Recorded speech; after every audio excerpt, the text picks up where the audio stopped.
Hello and welcome to camp. I'm gonna be playing by myself, and we'll just do a short game today. Camp Spooky, the stage of some of our dearest summers. Back then, we were young and unafraid. With school far away, everything seemed possible as the sun embraced us on our way to camp. Summer has that distinct power, doesn't it? Live for the days while the nights inebriate you with possibilities. It's like we take a turn at every corner. For us, it did. My player, we have Brian or Noodles. Uh, her name was Vivian. Oh, Vicky.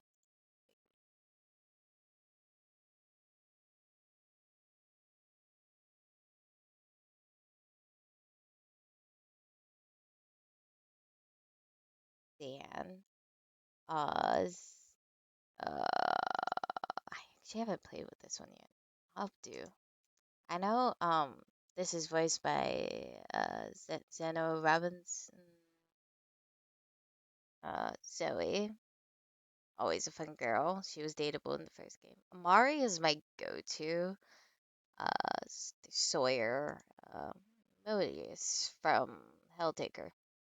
Um,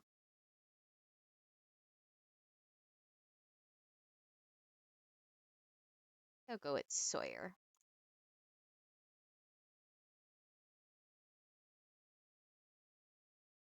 We'll keep they.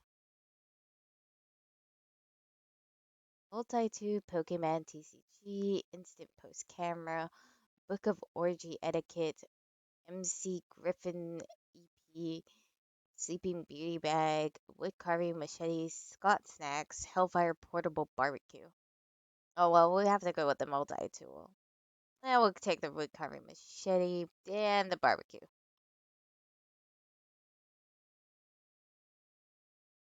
One might say that the monster prom had hardened us on the highs and lows of love, but no, in love we're always absolute beginners. And summer camp was no different. No one talked about it, but the idea of summer love loomed over our heads. Close to the last day of camp, there was a meteor shower happening just 3 weeks away. Everyone knew that if you were into someone, you were going to watch that damn thing together. And so a silent yet powerful pressure invaded us. It was the monster prom all over again. Everything seemed uncertain, everything but one thing. Whoever we were asking on a meteor shower date, it was probably going to be one of the six coolest people on that bus. Joy Johnson Jojima, a badass witch who wanted to chill a bit after saving the world countless times. Ravi Mishra, a hot-headed adventurer possessed by a curse who had turned out to be the most annoying roommate ever. Calculator Hewlett Packard, a library computer who had become a sentient robot ready to experience life to its fullest. Dahlia Aquino, a buff blue demon and warmonger who had set her sights on conquering summer next. Damon LeVay, a fearless demon with a taste for destruction and a love of fire. And Milo Belladonna, a Death Reaper doubling as an internet influencer who was profoundly in love with life and all its earthly pleasures. The bus trip was long, and all of summer could be shaped by the first step well taken. And so it was clear it all came down to breaking the ice and causing a good impression with the right person. Which book would you take to a deserted island? The Art of War, Guide for Speedrunning Life, My Microwave Manual, Interview with the Very Sexy Vampire, Famous Last Words of Little Very Angry Prince. Okay, well, that's Dahlia. That's Robbie. That's probably Calculaster.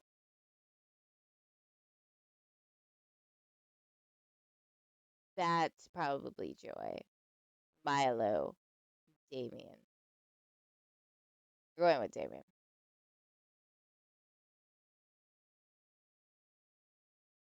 Wait, Beleth, you've read the very.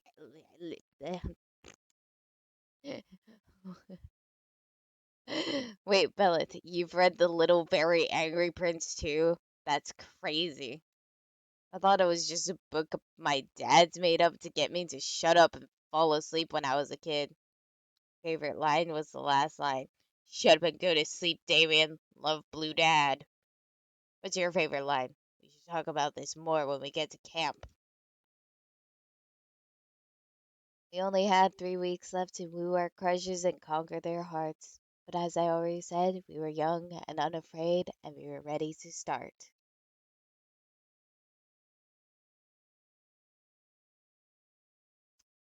Wow, I have no fun. Let's get that fun up. You head to the lake to get your tan on, but as soon as you get there, it starts to rain. Most of the beachgoers leave, but no, you will enjoy a fun lake day, damn it. You had a really rough morning, and you won't let anything else stop you from getting fun. Aggressively splash in the lake and laugh as loudly as you can, hoping the clouds will give up on trying to ruin your day. Instead, the lake gets struck by lightning. When you wake up from the electrocution coma, you're on shore, the sun is shining, and you have a cool new facial twitch. You win. You gain +2 fun. You're rubbing tanning oil on Joy and motor oil on Calculaster when your horny activity is interrupted by Damien screaming at a sandcastle. Again. What do you mean you don't have any flaming hot Cheetos? I'm your king and I demand Cheetos as tribute. Damien, please. Unlike myself, most inanimate objects are incapable of understanding or producing speech. Not talking to the sandcastle, I'm talking to my subjects inside the sandcastle. There are people inside the sandcastle and they're your subjects? Come on, Cal, this is an emergency. Joy and Calculus dash over to Damien's sandcastle. You follow behind, spilling oil everywhere. Fascinating. This sandcastle truly is swarming with tiny humanoids. Where did you acquire this civilization? These are the citizens of Smalltopia. I found them in the yard at Spooky Eye and graciously agreed to be their king. He's a desperate Christ, one of the tiny people. We were a representative democracy before he came along. I knew they would die without any enlightening leaderships over the summer, so I packed them all into lunch bags and I can't speak today. I knew they would die without my enlightened leadership over the summer, so I packed them all in a lunch box and brought them to camp, where I built them this castle.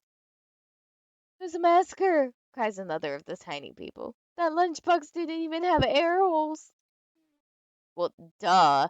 If air can get in, so can deadly diseases. I was protecting you.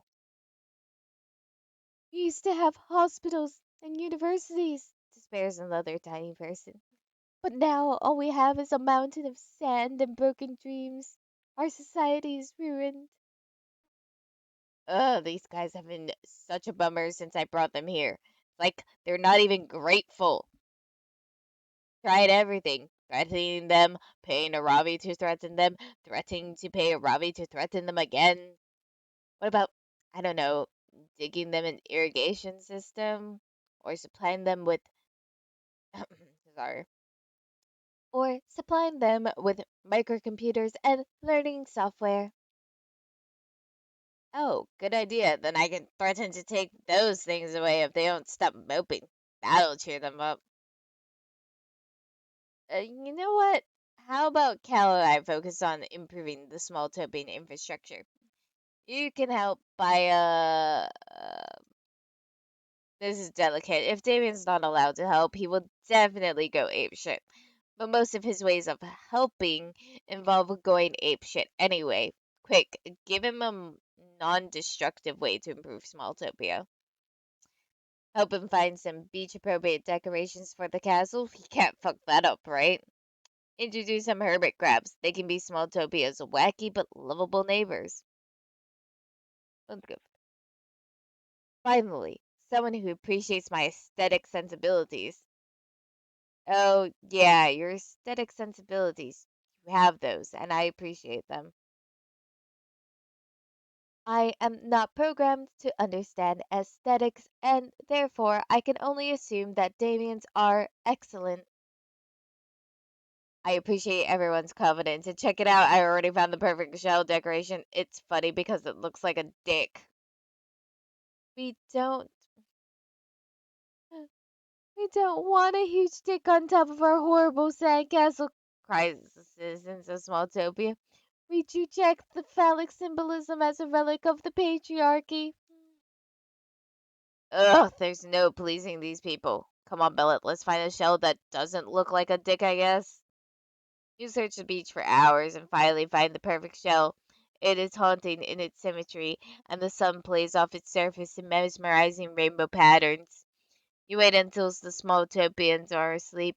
They sleep way more often than regular sized people because they are so tiny, and place the shell in the middle of their town square. It's actually just a square Damien drew in the sand with a stick, but one thing at a time. The citizens awake 30 minutes later and are mesmerized by this mysterious new art object in the middle of in the midst of their city. Their artists are inspired by its ethereal curves. Their mathematicians are inspired by its intricate ratios. No aspect of small Topian culture is left untouched by the majesty of the shell, from architecture to music to atomic physics. Goodness, Smalltopia appears to be undergoing a renaissance. They've even developed a cruel plutocracy, just like in the Italian Renaissance. Well, Damon, I'm sorry I ever doubted your aesthetics. This is truly phenomenal. I don't know, I still think we should have gone with the dick shell. Thanks to this single shell, Smalltopia is catapulted into the atomic age in a matter of minutes. They develop nuclear weapons and threaten to use them on Damien if he doesn't leave them alone. No, wait, never mind. This is awesome. I've been trying to get them to build nukes for ages. Thanks, everybody. You have Joy and calculus their dig out aqueducts while Damon taunts the small topians into nuking his face. Everybody's happy. You gain +2 fun and +1 bonus.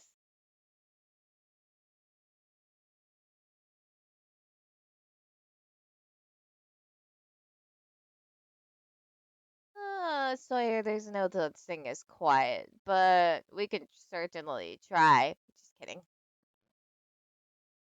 You decide to go relax in the lake for a bit. Camp Spooky gets pretty crazy, so it's nice to just float on the water and chill. You end up falling asleep and wake up to realize you floated halfway across the lake straight into a crab rave. Crabs are just as confused as you are, but they invite you to rave with them, and their party is surprisingly poppin'. You gain +1 invite to the next crab rave and +2 fun. You've spent the last 5 minutes following Damien around, hearing tales of his exciting exploits, but staring at his butt more than you're actually listening. And that's why I can never go back to Rome. Why I have beef with the village people, except for the cop, which is weird because in real life I often punch cops. Oh, I should show you the badge he sent me after I sent him a video of me singing YMCA while burning down a series of YMCAs. You can never find anything in my camp bag. My dad sent me with so much extra stuff that I can't imagine I'd ever need while camping. I mean, a tent, a sleeping bag, a compass. When would I ever use any of that? Wait, what's this? It's like a flashlight, but instead of a light bulb, there's a fleshy looking opening mouth. My dad's must have put this in here for me. But why? Oh no. Oh dear. You think that maybe while the LeFays were packing Damien's equipment, they dropped some equipment of their own by complete accident? Is it maybe a utensil? It has a mouth. Maybe I'm supposed to use it to pre-chew my food before pouring it into my own mouth. Nope. You can't traumatize Damien by telling him he found his dad's sex toy, but you need to think of a valid non-eating usage and fast. That isn't for eating, it's for issuing words of comfort and encouragement. It's an emergency pocket friend. It's definitely a flashlight. Just a very weird flashlight and nothing else. No, no, the stat checks, so we're just gonna fucking 50-50 this shit. Ah, it's a flashlight. Right, of course. flashlight is a flashlight. Every once in a while, the simplest explanation really is the fucking best. Press this button. Oh, this must be some kind of new innovative flashlight that shakes so fast that it actually generates light through sheer acceleration. Fucking metal. It's not working. Vibrate faster, flashlight. Damien presses on the other button. The flashlight cries out, "Oh, stick it in me." Ah, yes, of course. It must need batteries to go fast enough to generate light properly. I know my dad's packed me some of those. Here you go, flashlight. Have a battery. Right down your little mouth. More, more, cries the flashlight. Damien complies and puts more batteries in the flashlight. Deeper, cries the flashlight. Damien takes a handful of batteries and shoves them into the flashlight's mouth so that the other batteries are pushed deeper. What the fuck? Why is it still not working? How many batteries could it possibly need? The sound of Boo Paul's hit song Cover Ghoul cover fills the air. It's Damien's ringtone. He answers on speakerphone since his hands are full of batteries and a sex paraphernalia. "Hello, sweetie devil," says King of Hell. "We were just wondering how things were at Camp Spooky. I don't want to sound ungrateful, Dad, and you know I love you, but the flashlight you packed me is total crap and making me very frustrated with the amount of batteries it's swallowing." "Flashlight? You told us not to send you with a dumb plastic stick to light your way when fire could do the job better." "Right, and yet here's a vibrating flashlight with a flesh-colored mouth right in my bag." Oh my. Oh dear," says the other King of Hell. "So that's where that went. I assumed one of the magma pterodactyls swallowed it." Magma par Magma pterodactyls swallowed it whole. But this is so much worse, because we never disrespect your desires for self-made light only. Forget it happened, wrap the flashlight up in 3 plastic bags, and give it back to us when you get home. Alright, I'll just get all these batteries out of it though, since it's so fucking useless. No, no, no. Don't reach in there. It's filled with some of the eyebrow stinging wasps we use for torture. Sick, I love those. No, these are the bad ones. Because when they sting you, it doesn't hurt. It just steals some of your badassery and makes you less hardcore. We would never want you, our most badass and hardcore son, to be subjected to such suffering. Oh, good call, Dad. I'll wrap this useless junk up and bring it home to you, I guess. Love you. Bye. Damien's weirded out by the call, but takes his mind off of it by hanging with you.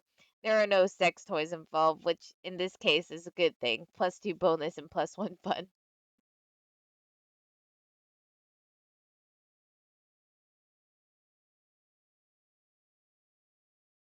Ooh, what could Dolly and Damien be getting into this time? Gather around the campfire to sing a campfire song. Campfire. No, that's not fair and not true. Course it is. I've known Scott way, way longer than you have. He and I were at Spooky High together before you were even added to our roster as a new classmate. Can't just ignore the value that long-lasting his to our roster as a new classmate. Can't just ignore the value of that long-standing history.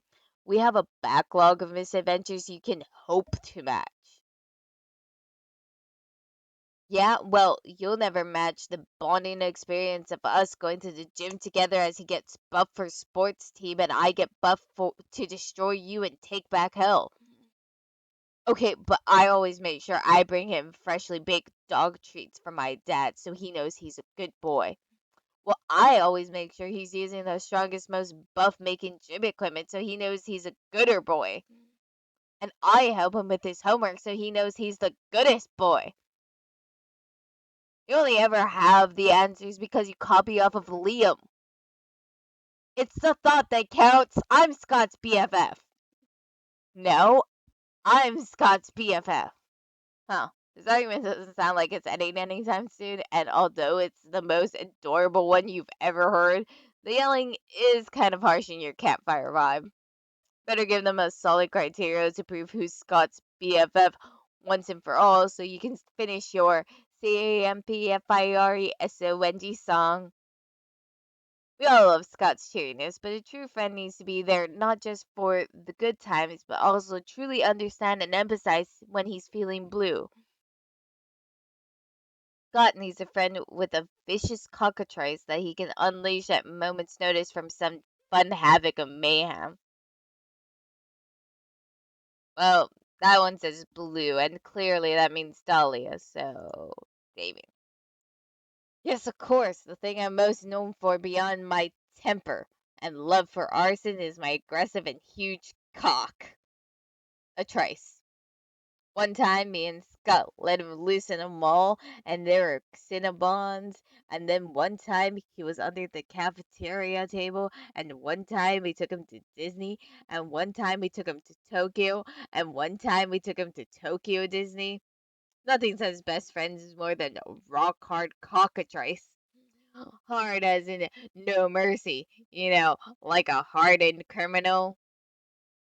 Feel like you keep pronouncing cockatrice very strangely.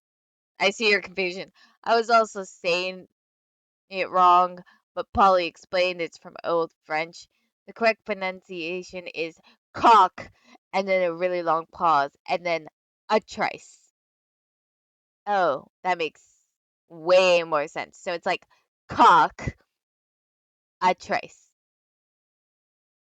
Whoa, your French accent is perfect. Thanks. I'm going to go learn more French. Yeah, I think that counts as her forfeiting the friendship war. Scott's BFF forever. Damien's love for Scott is so cute that you don't even tell him that BFF forever means best friends forever, forever, and is therefore redundant.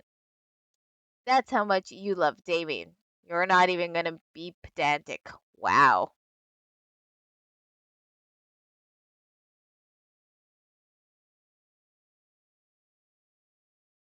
Weekend arrives, and so it's time to visit Juan, the small magical Latino cat. Look who's here. Welcome to my bar. Really, I don't know who in their right mind would take such a risk. But I guess you have more thirst than common sense. Anyway, check this drink out. Ah, phobia shots. Yeah, we'll take the phobia shots. What's the worst thing? Yeah, no, totally. I was testing your common sense, and you passed. Your prize is the drink you chose. Phobia shots. Let's do some phobia shots. Yeah. You know what they say, if you can't overcome your fears, drink them. Cheers to you, doing that is surely bold. Holy shit, plus 5 bold. Still hard to believe you drank that. Good luck, I guess. S- Sorry, Oz, if you lost some little creatures, I drank them. Let's get some fun up in here. Want to go swimming, but it seems like the god of the lake is in a bit of a mood today. It demands an offering before you can get in the water. The only thing you have to give to your favorite yo-yo. You have to give is your favorite yo-yo, which you were playing with on the way here. The god of the lake accepts your humble gift, and is actually kind of relieved you didn't leave something boring like a dead fish or the soul of a mortal. So, in addition to gaining access to the lake, the god blesses you with +2 fun. Yay. You and Damon are engaging in that classic camp break of taking a bunch of other campers' sheets and tying them together to create a complicated net involved in a Rubik Goldberg-esque deadfall trap. Nice work, Beleth. Our friends will never know what hit them, especially if it kills them. Hand me my bag, will you? I need to find the hilarious metal spike for the bottom of the pit. It's so hard to find anything in his bag. My dad's packed it full of useless shit, like a water purifier and non-perishable food and a pillow. Why? I'm perfectly capable of smothering people with my bare hands. I didn't notice this before. Damien holds aloft a bottle inside which swirls a dark black and gold liquid mist. hard to say exactly. Also, the bottle is screaming, "Death to the LeVays!" at the top of its metaphorical lungs. Your time will come. Your reign will end. Bad stuff. It's gonna happen. This bottle is weird as shit. My dad's packed all kinds of useless camping supplies in here. A tent, backpack, halberd. But this is the most confusing of all. Like, what the fuck? What the fuck? What the fuck? What is it? What do I do with it? Ugh! Well, it seems to be causing Damien a great deal of distress. You better come up with a reasonable explanation so the two of you can move the fuck on with your day. It's a novelty alarm clock. Since people already hate their alarms, why not have an alarm that hates you back? It's a hunting accessory to lure ducks by mimicking their noises. Man, ducks sure are getting weird these days. Well, this sounds like it involves killing, and killing usually means boldness, so. Fuck yeah. Alright, knew haunting threats to my life and my family sounded familiar, and now I know exactly why. That's the sound the ducks make. To the lake! Here's the plan. Grab some sticks, have the bottle make duck noises, wait for ducks to come, chase them with sticks. Damien sets the bottle down and begins to shriek, "The eighth circle of hell will fall! Down with the levays! Down with the usurper kings!" To your utter shocks, ducks do in fact come waddling over. But these are no average ducks. Oh no, these are super jack ducks with spiky hair and spiky teeth and spiky tattoos. These are buff ducks. Someone talking shit about the king of hell? Duck with an eye patch at. Cause that's our jam. Starting fights with demons is what we do. Get wrecked, duckies! Damien immediately sets to chasing the ducks around with his stick. What? Oh god, no, not a stick. Our one weakness, years of training and careful planning for nothing. Sound of Boo Paul's lip sync for your death fills the air. It's Damien's ringtone, and since he has his handfuls with the stick, you answer on speaker for him.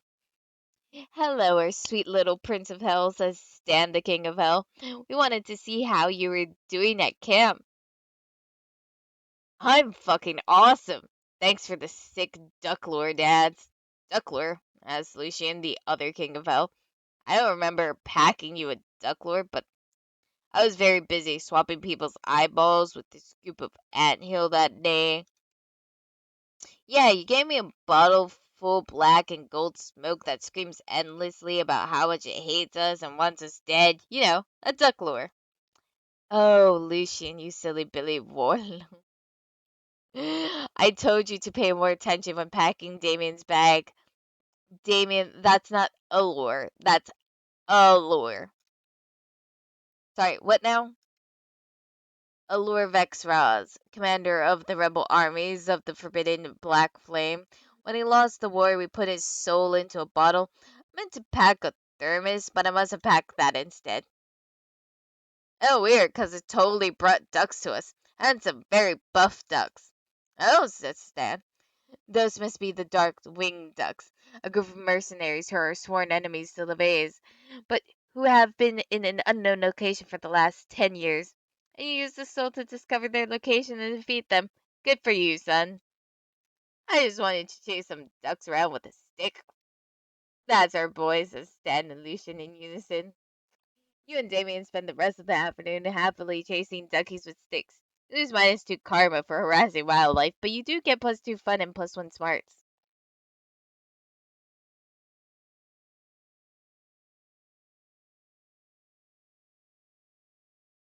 And let's get more fun, why not?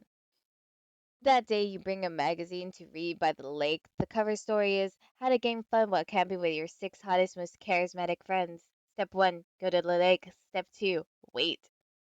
What? That's it? Then why hasn't that worked for you yet? Oh, wait, you just gained +2 fun. Thanks, Cosmopolitan. You join a game of volleyball with your 3 most violent friends, Dahlia, Damon, and Aravi. Maybe one of them will accidentally injure you with a volleyball and you'll get to act out a real life hurt comfort fanfic. But alas, the game never gets that far. During Dahlia's first serve, she hits the ball with a tad too much ferocity, and it goes sailing off into the trees at the lake's edge. Dahlia, what the fuck? Ha ha ha! I win. The ball has been defeated. Ugh, that's not how it works. If you really want to defeat the ball, you've got to stab it. I'd show you, but you just hit it all the way into the freaking woods. Wait, I didn't know there was stabbing in volleyball. Let's go find that ball. On second thought, maybe playing volleyball with these people wouldn't have been the best idea. Follow them into the trees anyway because, well, horny. Guys, over there, I found a dead body. Also, the volleyball. Three of you follow Dahlia's voice and find her standing over the body of a pirate. He's got it all: a peg leg, a bandana, and a fatal volleyball wound to the face. Oh man, the volleyball is totally ruined. Way to go, Dahlia. Oh, so when you murder people with sporting equipment, it's cool, but when I do it, we're suddenly concerned about the sporting equipment? Yo, anybody else noticed the treasure chest? Treasure, you say? We must loot it. Yes, we must open it at once. Finally, I will have the funds I need to conquer the eighth circle of hell. Not if I spend it all on tomahawks and fireworks. Need before greed is the rule, guys, and I need treasure. Oh, gods, I need it so bad. Damn, girl, no wonder you ended up with a curse necklace. All three of your friends leap on the chest at once, biting, scratching, and hacking at it for all they're worth. It's no use. Ugh, we'll never get the treasure at this rate. Only one of us were some kind of brilliant tactician adept at thinking of unorthodox solutions. You're probably the closest thing to a tactician in the group. You throw out a suggestion. Okay, give the chest therapy to help it open up to you. You've seen this before. 9 out of 10 pirates set their chest powered swords as their daughter's birthday. Well, that seems like charm, so we're going with this one. Search the pirate's pocket and find his wallet. Inside, you find a ton of pictures of his daughter. He clearly cared a lot about her. Who even keeps photos in their wallet anymore? What a nerd. You dig around and amongst the receipts for beard oil and scurvy medication, you find a letter to his daughter. Looks like he'll never get a chance to deliver it. You hand it to Ravi to read. Dear Ethel, I love you so much. I'm so sorry I've been off sailing the seven seas for most of your childhood, but that's all over now. I've realized that the most important thing in life isn't booty or swashbuckling, it's you. I've decided the pirate's life is not for me after all. I'm heading home to you now to be the father you've always deserved. I sure hope nothing kills me before I have a chance to see your smiling face again. I should be back in time for your birthday, which is. Let me see that. Ha! That idiot totally put his daughter's birthday in this letter, and it looks like she's turning 10 years old this Sunday. Ha!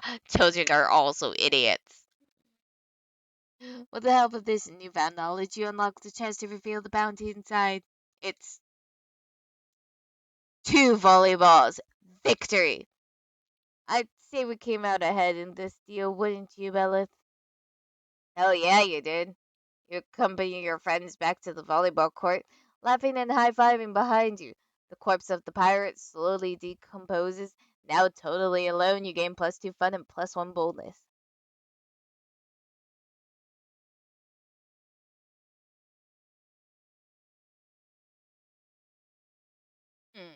Damien and Joy, this sounds like fun.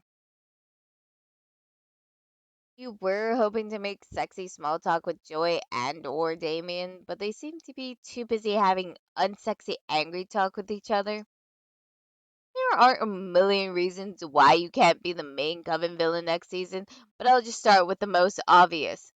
Villains don't ask us to fight them. They just do villainous things, and then we try to stop them, which they don't want us to do. Just by just by asking us to fight you, you're already inherently proving that you would be a terrible Coven villain. But what if I'm using reverse psychology and I'm so villainous that I know the second I let my true villainy shine, you and the coven will rush to fight me? So, if I get you to reject me as a villain now, when I finally do unleash my villainy, you'll have already agreed not to fight me and I'll defeat the coven with no resistance. That's an interesting point, but I'm not buying it. Don't get me wrong, you're irritating as fuck, but you're not evil evil. You clearly wouldn't know real evil if it burned down your tent, which is clearly going to be my next step now. Okay, the real evil here is catmates fighting with each other when they could be flirting with you. Time to step in. Damien is a prince and everyone knows monarchies are bad. Toppling the blaze autocracy is the great next season arc material. All good villains are either orphans or have terrible parents, but you, Damien, have two loving dads. Do you really want to give up your dads just to be a villain? Clearly, we're going with the option that makes Damien love us, so. Oh, yeah, good point. Hoarding that kind of wealth and power is inherently immoral. You should do something about that. Why not make your villain and bring. Why not make me your villain and bring democracy to the eighth circle of hell? First of all, I don't know. That sounds kind of presumptuous on my part. Second of all, wow, you're really quick to sell your own kingdom down the river, huh? Why not? I never even wanted to be a prince, much less a king.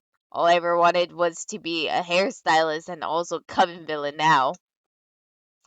And you don't care about selling your dads down the river Styx by taking their kingdom away? I mean, not to be rude, but I want you to try to fight me for the eighth circle of hell. It's not like I think you'd ever actually succeed. What? Yeah, isn't Dimitri like your number one enemy? And he shows up at our school all the time, Joy. And now our summer camp, that kind of that's kind of the exact opposite of defeated, isn't it? How dare you? Dimitri is a special circumstance. Nah, just a perfect template. It's like you always almost forget to defeat your. Nah, just a perfect template. It's like you always almost defeat your demons, but then they always find some way to come back and keep the show going. You're pretty useless. That's it, you villain. You're officially my enemy. Woo, that's the spirit. I'm going to destroy you and then take over the eighth circle of hell. Just don't tell Dahlia that this is going to be my thing now instead of hers. Awesome. Next season's main recurring with a great arc. Here I come. Start with a guest star and go from there. Joy and Damien spend the rest of the evening plotting and counterplotting. Being enemies has made them better friends than ever. Damien shoots you a very grateful and sexy wink.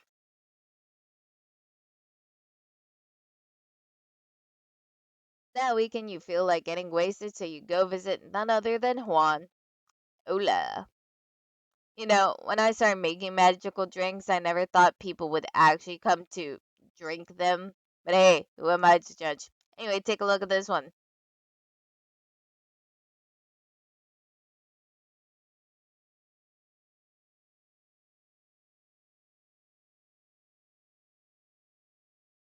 This feels like it gives me smarts. I'll take it. Yeah, no, totally. I was testing your common sense, and you passed. Your prize is the drink you chose. The pina colada is a concoction that will shake the inside of your own skull. Choose two sets and see how the kick of this beauty makes those sets swap. Oh, it was not smart. Well, I just switched smarts and creativity because they're the same numbers, so. This is the part where I leave before you puke all over me. Ciao.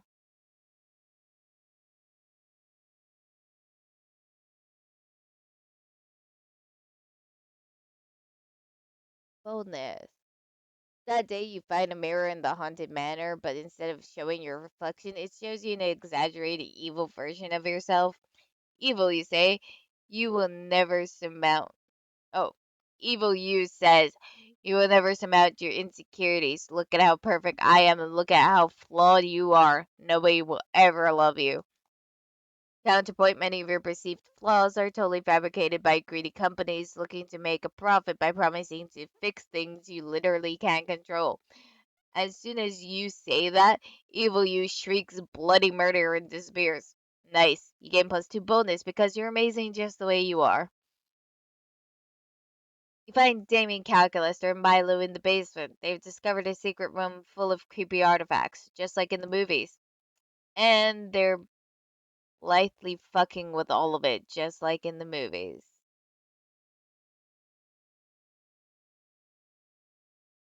What is up, my lovers? Milo here with another exciting unboxing video for you all. This week, an authentic Iron Maiden with fresh blood coming out of it. Let's take a look. Wow, a corpse impaled on some spikes. They've really gone all out with the details here. Let's see what features this corpse has. Fuck, there's so much brutal shit here. I don't even know what I like most. This haunted dollhouse is constantly on fire and screaming, but this haunted television keeps showing me what I look like without skin on my face. Oh, I can't choose. I am participating in this foolishness as well. I have found a rotary phone telephone that speaks with devil's voice.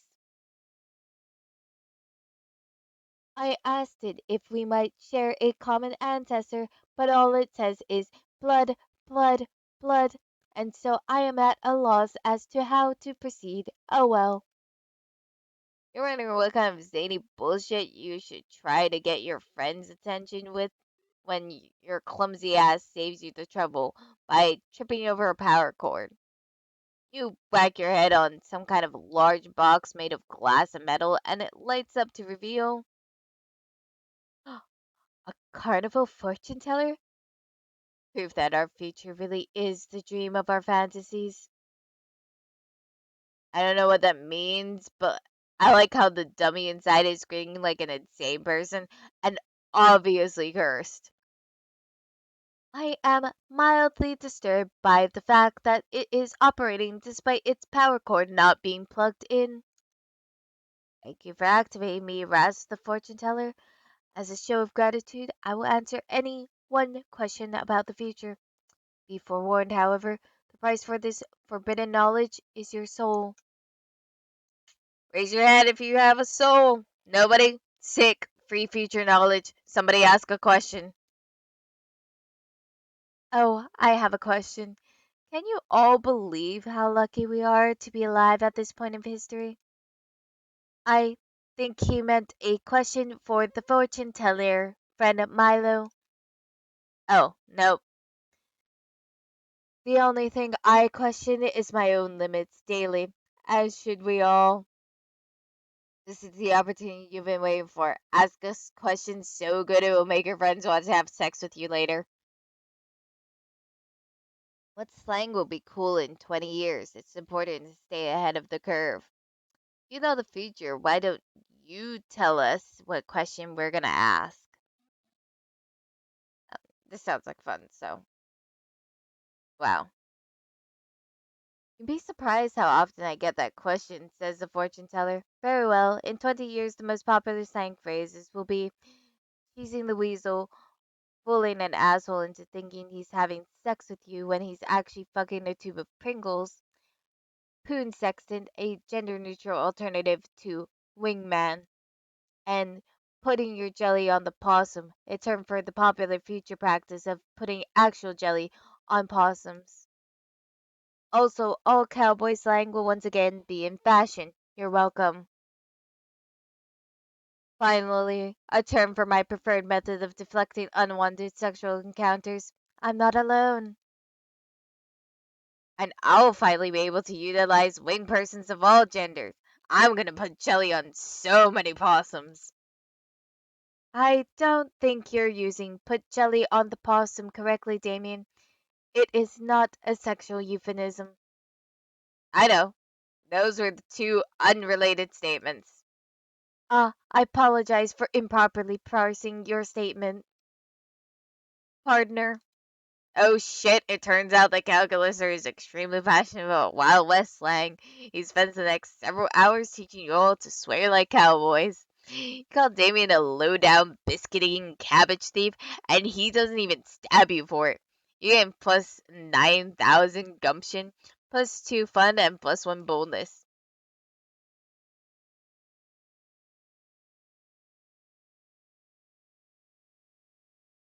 Yeah, we might as well just top off charm a little bit. That day you play competitive spin the bottle. You must kiss a camper from Camp Rival Camp.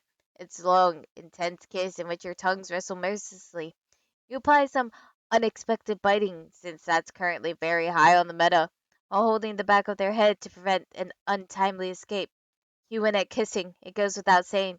You've earned plus 2 charm. Did Zoe write this fan fiction? Taken a lot of time and effort to convince Damien that you're a real piece of shit, but all your hard work has finally paid off. You've been spending more time together as of late, and today you've had a marvelous time building a model train station out of fire and crimes.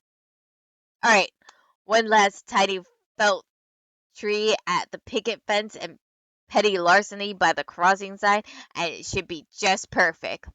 There. Good stuff, good stuff. You're a pretty rad person, Beleth. You know what we should do? Leave behind these tiny felt trees, find a real tree, and stab it repeatedly. But hear me out. Here's how we're gonna level our boreal assault up in a way no one has ever heard of or participated in before. We stab it over and over until both our names are carved into it. Oh, what a romantic activity David accidentally thinks he invented. Unless he already knows it's a romantic thing and is pretending not to. Either way, you realize you need to make an even stronger statement than just the weak ass, tried and true names on a tree stick. Especially since your name happens to be too short and or long and or vulgar and or boring and or common and or unique. The fuck do I know about what name you chose to carve into a tree? For starters, you find the most romantic tree in the forest, a Brazilian rubber tree with an enticing crease, but that's not enough. Forget Damien X Beleth, you've got an even better idea for what to carve. Hottest camper X horniest camper? Fuck you, tree. We're definitely going with fuck you, tree. Yeah! Haha, stupid tree, get wrecked. Just standing there being a defensive tree. So stupid. Why don't you stab someone, tree? Oh, right, you can't because you're a stupid no hands tree. A tree who got stabbed by a pellet. Haha. Oh man, what a good one. Did I ever tell you that I fucking hate trees? Because I do. Want to know why? Do you even know whose trees are in league with? Guess what, shit nips? The motherfucking sun. They've been conspiring this whole time to do photosynthesis at us, but the mass media doesn't even seem to care. I fucking hate the sun. I've always hated it. But I can't just carve the words fuck you sun into the sun whatever I want to. It's one of my greatest regrets. What we can do though is carve fuck you tree into every tree in this shitty sun sympathizing forest. Ugh, trees are the fucking worst, you know? Like they say trees can help with wilderness survival, but how? Moss can tell you which direction you're facing? I don't think so. I've never seen moss actually spell out north or any other compass direction. I call bullshit. You can survive on wild berries if you know which ones aren't poisonous. How do I know which ones aren't poisonous when the trees never answer when I ask them? Sticks can start a fire? Me too. You're not special. You start to wonder if a lot of Damien's tree hate is based on his own insecurities about how his wilderness survival skills. But who the fuck cares? If he wants to spend the rest of the day stabbing trees with you, you're not going to question his motives. Two of you have a beautiful violent time leaving your mark all throughout the forest. It's incredibly disruptive to the local flora and fauna, but only because they don't understand the special bond you and Damien share. You gain plus 2 charm and plus 1 fun.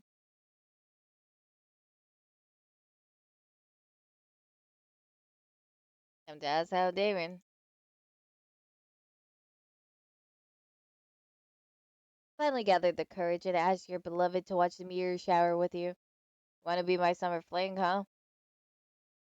Hey, son of a bitch, I'm in. Summer romance is rad. No school, no homework, no stupid rules. Just me, you, and all the forest fires we can start. Come on, Beleth. Let's go burn down some shit and make out in the ashes. There probably is a rule about starting forest fires, but hey, all's fair in love and war. The last day of camp was awesome. Damien tried to set the lake on fire, even though he ultimately failed. His efforts turned into a natural hot spring. The two of you are relaxed in the bubbly hot water and talked about life.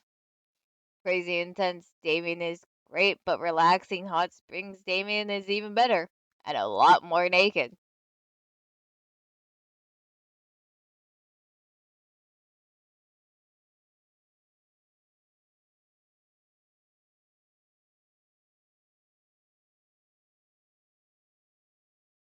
Before we knew it, those weeks were gone.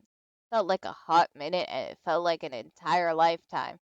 That night, as we saw summer coming to an end, we all wondered what would come next for us. It felt like the end of something big. Little did we know, life still had many wonders and misadventures in store for us. Now I'm older and I can see it.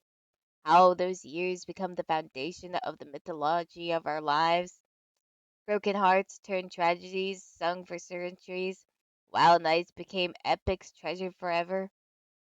Every kiss and every laugh is now a constellation we'll always find while gazing into the starry night, no matter how many years go by.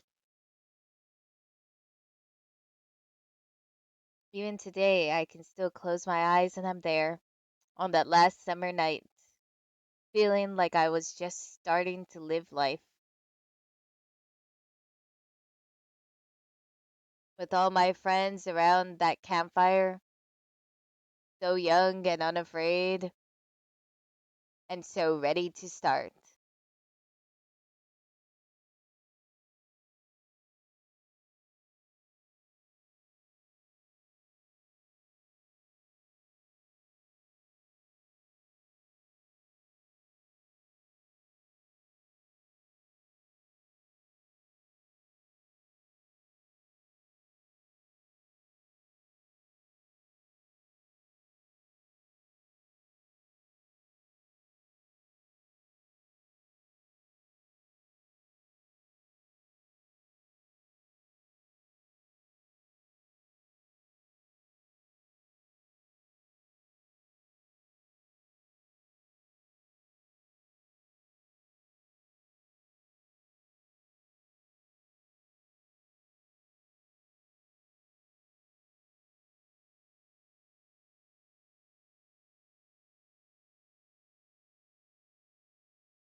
Yeah, well, that was fun.